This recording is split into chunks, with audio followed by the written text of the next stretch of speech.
Bapak Ibu, saudara-saudari sekalian yang dikasihi Tuhan, kita akan bersama-sama lagi untuk merenungkan dari Sabda Tuhan hari ini, hari Senin tanggal 14 Februari 2022. Tanggal ini tentu Bapak Ibu sekalian mengenalnya sebagai suatu yang umum. Orang mengenalnya katanya Valentine's Day. Nah, mengenai hal itu silakan Bapak Ibu mencoba mencari informasi apa yang Anda merasa perlu. Silakan, hari kasih sayang. Namun hari ini saya ingin mengajak Bapak Ibu sekalian yang terkasih untuk melihat apa yang sebetulnya firman Tuhan sajikan hari ini di dalam gereja. Pada hari kita memperingati dua orang santo, Santo Cyrillus dan Methodius, dua orang bersaudara yang pada waktu itu menjadi misionaris di negeri asingnya, yaitu berada di negeri yang belum mengenal kekristenan. Nah, Santo Cyrillus dan Methodius diminta untuk pergi ke tanah misi ini. Saya ingin memperlihatkan kepada Bapak Ibu sekalian tentang dua santo ini yang hidup pada pertengahan sampai abad ke-9, dari tahun 800 ke atas. Pada waktu itu Santo Cyrillus dan Methodius itu seperti melompati masanya. Karena pewartaan yang pada waktu itu sebetulnya biasanya menggunakan bahasa Latin.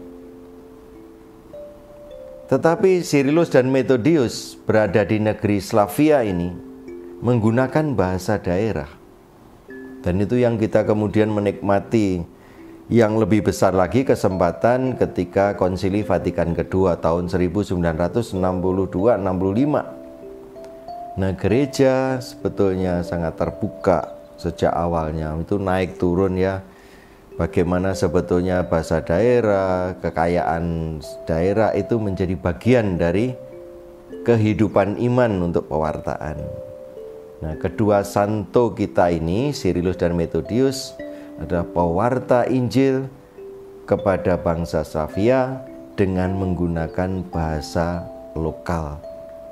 Inilah iman menjadi yang dihayati dalam budaya yang dimiliki oleh orang setempat. Kita pun sekarang menikmati itu. Bagaimana gereja di Indonesia itu merupakan gereja yang dihayati dengan budaya Asia, budaya yang kita punya.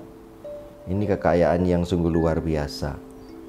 Kita berdoa dengan bahasa Indonesia, kita berdoa dengan bahasa-bahasa daerah di seluruh Indonesia yang kita punya.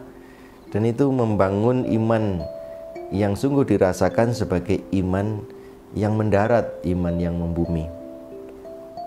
Nah, Injil pada hari ini Bapak Ibu sekalian yang terkasih merupakan bagian dari Injil Markus bab 8, di mana Yesus berhadapan dengan orang Farisi yang kurang percaya. Yesus itu utusan Allah yang benar atau yang masih harus lain yang ditunggu? Nah, orang Farisi ini minta kepada Tuhan Yesus, benarkah kamu itu sungguh orang-orang yang utusan Allah sesungguhnya? Atau kamu itu sebetulnya utusan yang palsu? Nah, meminta tanda.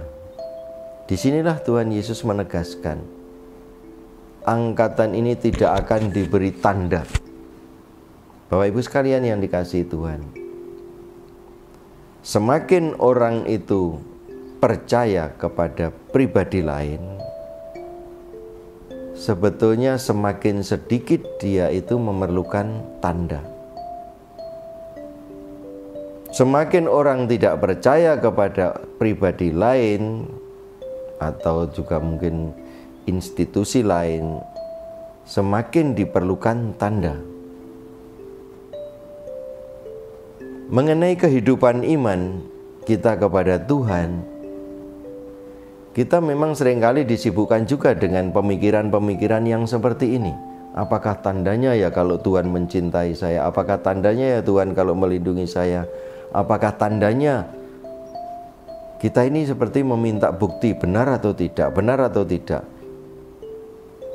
Bapak Ibu saudara-saudari sekalian yang terkasih, disinilah sebetulnya yang seringkali kita ini terbalik untuk memikirkan siapa yang sebetulnya perlu menunjukkan diri layak untuk dipercayai. Kalau kita sepakat bahwa Tuhan itu maha kuasa, Tuhan itu maha baik, Tuhan itu maha mulia, Tuhan itu maha luhur, apapun yang bisa kita kenakan padanya, tentu tidak mudah kita mengiyakan, loh Tuhan itu loh layak untuk dipercayai. Lebih daripada kata yang bisa kita ungkapkan, layak, pantas, dan sebagainya. Lalu kemudian kita menengok diri kita sendiri sebagai manusia yang ada kelemahannya, kekurangannya, seringkali juga tidak bisa mempertahankan sesuatu secara konsisten. Sebetulnya lebih pada kita ini yang harus menunjukkan bukti bahwa kita ini layak untuk dipercayai. Tapi manusia seringkali membaliknya. Dan itulah pergulatan iman kita. Tuhan itu percaya kepada kita. Sesungguhnya Tuhan mempercayakan lebih daripada yang kita pikirkan. Tapi sebaliknya ketika kita berhadapan Tuhan, seringkali kita ini meragukan bagaimana Tuhan mencintai kita, bagaimana Tuhan itu melindungi kita, menolong kita. Tuhan itu percaya kepada kita. Banyak karunia yang dipercayakan kepada kita. Kita ini bisa mendengar, kita ini bisa melihat, kita ini bisa berbicara. Tuhan mengaruniakan kepada kita kesehatan, diberikan kita jalan pikiran, menjadi pintar. Kita diberi kesehatan, tangan kita bisa bergerak, kaki kita bisa bergerak. Semua itu dipercayakan kepada Tuhan. Dan Tuhan percaya bahwa apa yang diberikan kepada kita, kita ini dipercayai betul akan digunakan dengan cara yang sungguh-sungguh tepat, sungguh-sungguh baik, sungguh-sungguh itu bermanfaat. Dan Tuhan terus mempercayakan itu. Betapa luar biasanya. Tuhan itu tidak mencabut suara kita, meskipun sebetulnya Tuhan berharap dari suara yang kita punya, kita ini mengatakan yang baik, mengatakan yang benar, mengatakan yang lurus, yang jujur. Tapi seringkali kita kan tidak mengatakan itu. Toh kita tidak dijadikan bisu, tidak dicabut. Dengan pikiran yang pintar, pikiran yang cerdas yang Tuhan karuniakan kepada kita, ya Tuhan tentu mempercayai kita bahwa kita akan menggunakan itu dengan baik. Tuhan akan menggunakan itu sesuai dengan kehendaknya. Tapi kenyataannya juga kita seringkali tidak menggunakan itu. Kita sembrono menggunakannya. Toh Tuhan tidak mencabut, masih mempercayai kita bahwa akan ada sesuatu yang baik dari kita. Nah, Bapak Ibu Saudara sekalian yang terkasih, mari kita mencoba mengolah hidup kita sesuai dengan jalan iman kita. Ketika Tuhan Yesus berbicara bahwa angkatan ini tidak akan diberikan tanda, bukan kok Tuhan itu kemudian istilahnya tidak peduli, bukan begitu. Sudah begitu banyak sebetulnya tanda-tanda yang diberikan Tuhan kepada kita, tetapi tanda itu sepertinya tidak dipahami, tidak dimengerti, atau malah sungguh-sungguh sebetulnya tidak dianggap. Lalu kita masih meminta sesuai dengan pikiran kita, meminta tanda, meminta bukti sesuai kehendak kita. Nah, itulah yang sebetulnya sebagai orang beriman tentu kita sepakat bahwa kehendak Tuhan lebih tinggi daripada kehendak kita.